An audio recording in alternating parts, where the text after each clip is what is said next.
It is a fine afternoon, and a person is seated on a bench at the park. As they gaze up at the sunny sky, they see a flock of birds flying in a perfect V formation. They may wonder if God created the birds to specifically fly this way. They may even ask themselves the age-old question, does God exist? Religion has been one of the pillars of civilization for thousands of years. Although there are many different religions around the world, one thing they have in common is their belief in a creator, something which explains the existence of the universe and all which exists within it. Some religions attribute this existence to God, and some to multiple deities. They speak of miracles that their creator is capable of performing. To many, these miraculous happenings are solid proof of God's existence, while to others, they are nothing but stories and myths, which is why over the years people have sought out tangible evidence and plausible arguments for the existence of God. One of the most popular explanations for the existence of God is teleology. Teleology comes from the Greek words telos and logos, meaning goal and explanation. As the etymology suggests, teleology is an explanation of something in terms of its purpose or goal. One of the most notable accounts of teleology was given by Aristotle around 2,300 years ago, in which he describes 4 types of answers to the question, why? These answers are called the 4 causes, and they include the material cause, the formal cause, the efficient cause, and the final cause. The material cause is the substance or material from which something is made of. The formal cause is the design or the structure of something. The efficient cause is the force that brings something into existence. The final cause is the goal or the reason for which something is created. The final cause is a teleological belief as it explains the existence of things for a certain purpose from the very beginning. According to Aristotle, nature does nothing without purpose or uselessly. Aristotle's final cause does not directly prove the existence of God, but it can be used to argue God's existence. Nearly 1,000 years after Aristotle, a medieval philosopher named Thomas Aquinas used a combination of Aristotelian thought and Christian theology to prove the existence of God in his influential book called the Summa Theologica. In his book, he presents 5 arguments for God's existence, which are known as the 5 ways. The first is the argument from motion, which states that things in the world are in motion, and nothing can move itself, so there must be an unmoved mover. The second way is the argument from efficient cause. Aquinas observes that everything has a cause, and nothing causes itself, so there must be an uncaused cause. The third way is the argument from possibility and necessity. Aquinas believes that things in the world are contingent, meaning that they can exist or could fail to exist. There are also entities that are necessary, which means they could not have failed to exist. If things are contingent, then there must have been a time in which they did not exist, so a necessary entity must bring contingent beings into existence. The fourth way is the argument from gradation of being. Aquinas makes the observation that things in the world display varying degrees of perfection. If there are degrees of perfection, there must also be a standard perfection against which the degrees are measured. Therefore, the existence of a perfect being is necessary to serve as the standard. Lastly, there is the argument from design, which is Aquinas' teleological argument.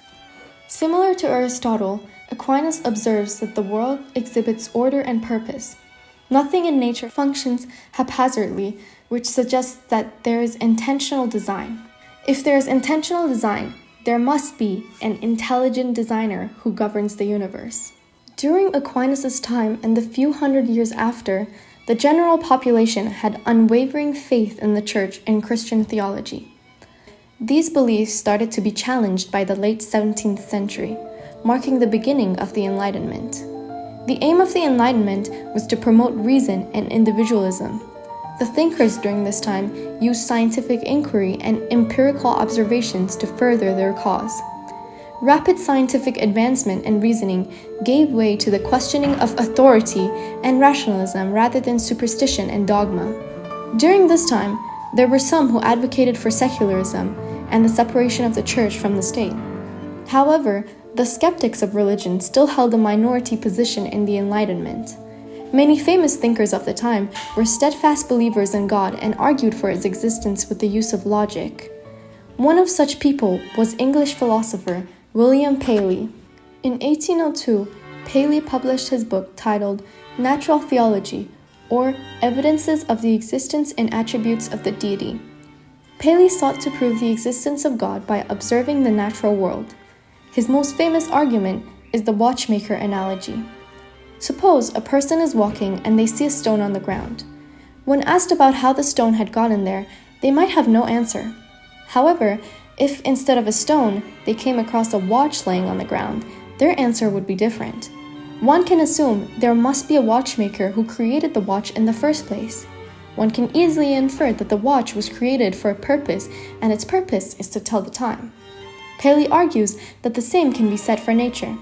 According to him, every indication of contrivance, every manifestation of design which existed in the watch, exists in the works of nature, with the difference, on the side of nature, of being greater or more, and that in a degree which exceeds all computation. Paley is best described as a natural theologian. He makes observations about the natural world in order to make arguments for the existence of God. Even though the watchmaker analogy or variants of it are still used to this day, there is much debate around the validity of such arguments. As many as there are arguments for God's existence, there are also arguments against God's existence. One of the most famous counter-arguments against teleology was made decades before Paley published his book by Scottish philosopher David Hume. He presents different perspective on God's existence in his famous work, Dialogues Concerning Natural Religion. One of the characters argues from a teleological perspective, claiming the complex order of the universe can only be explained with the existence of an intelligent designer. Another character argues from a skeptical viewpoint. He argues that the analogy between machines and nature is weak, therefore the teleological argument is also weak. Since human understanding is limited, drawing conclusions based on imperfect human analogies can render an argument invalid. Another reasoning is that the universe and machines do not exist as independent entities. Machines are a part of the universe. Additionally, he argues that order is not necessarily made by an intelligent designer. There might be alternative explanations for the complexity of nature, such as chance, necessity, or self-organization. Hume also uses infinite regress as a point.